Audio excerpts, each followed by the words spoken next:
Dan kembali di Linestalk, pemirsa, kita kembali akan membahas bagaimana selanjutnya rekonsiliasi yang bisa kita lakukan sebagai warga negara yang baik. Oke, setelah pemilu ini selesai, bagaimana kita kembali menyatu begitu ya, dengan keluarga yang beda pandangan, dengan keluarga yang beda pandangan, beda pilihan lah itu intinya. Pak Gun-Gun, kita sudah melihat bahwa proses ini kan sebenarnya sudah lama dari 2014. Itu polarisasi. Kalau bahasanya itu apa? CLBK.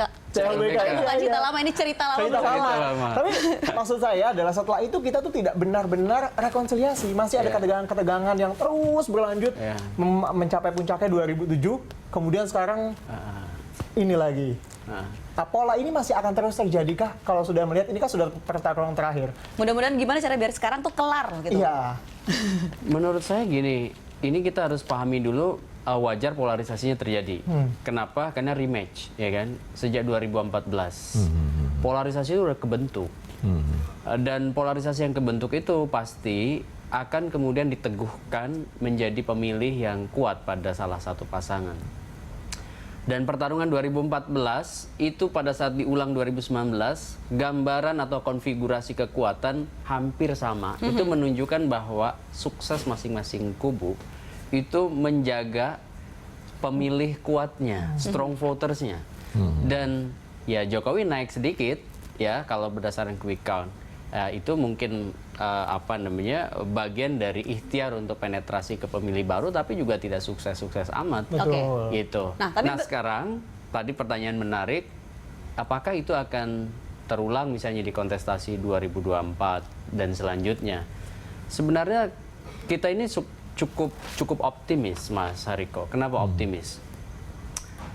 Kita kan dulu pemilu itu adem ayem di Orde Baru, tapi sebenarnya api dalam sekam.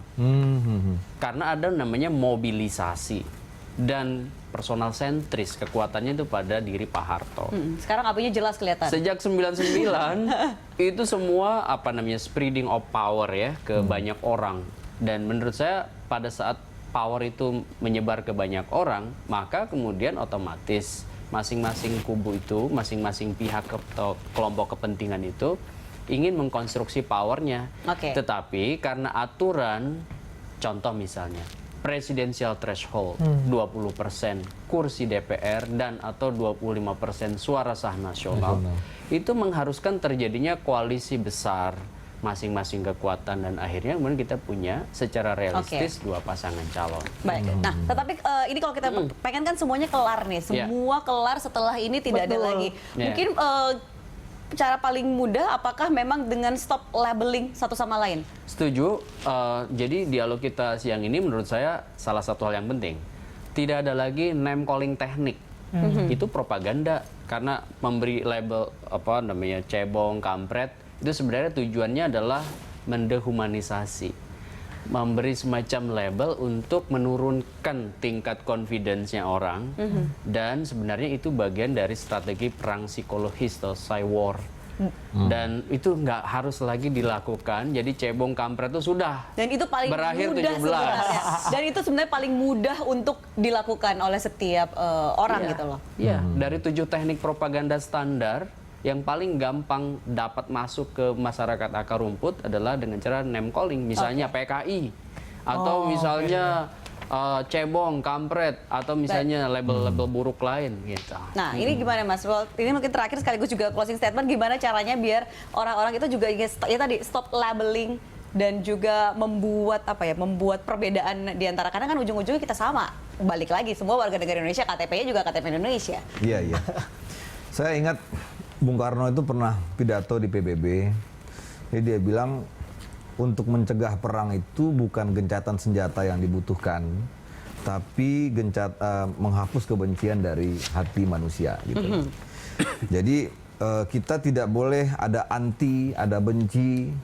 Kemudian yang perlu diingat adalah memberikan label buruk kepada orang lain itu bisa membuat orang itu down, tapi juga bisa membuat orang itu semakin militan. Misalnya ketika kita menyebut kampret, bisa juga orang itu semakin militan. Ketika kita menyebut cebong misalnya, bisa juga orang itu malah termotivasi dengan sebutan-sebutan seperti itu. Jadi memberikan label ini hati-hati memang. Sama dengan kita memberikan label, oh dia nasionalis, berarti dia tidak Islamis, ini kan bahaya. Oh dia labelnya ini dia seorang sosialis, berarti dia bukan Islamis. Nah ini bahaya.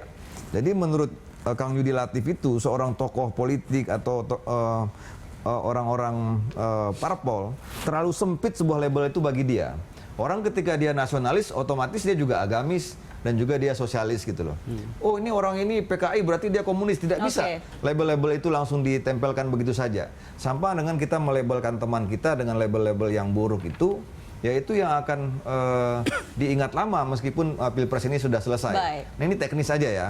Yang paling penting dilakukan juga adalah pertemuan darat antara tim-tim media sosial ini, dan itu disampaikan kepada para pendukung ini bahwa kami di tingkat pusat sudah selesai gitu loh. Terus ada gimmick-gimmick seperti itu, misalnya muncul di Car Free Day bersama-sama, deklarasi bersama-sama. Jadi benar-benar para elit juga ya. Contoh ditunjukkan secara nyata. Iya, kita agar kan itu tim juga medsos ini kan istilahnya kan petugas yang bersaing ini kan senior-senior kita. Mereka sudah dapat jabatan, kita masih ribut di bawah. Baik, terima kasih Mas Hariko dan juga Pak Gun-Gun atas perbincangan kita siang hari ini. Mudah-mudahan setelah ini juga semua juga berhenti melabelkan satu sama lain, dan juga elit politik yang paling penting untuk menunjukkan kalau mereka sendiri ini bisa menunggu hasilnya seperti apa, hasil resmi dari KPU dengan Sebulan lagi, kepala yang dingin seperti itu. Hati yang lapang. Hati yang lapang, luar biasa.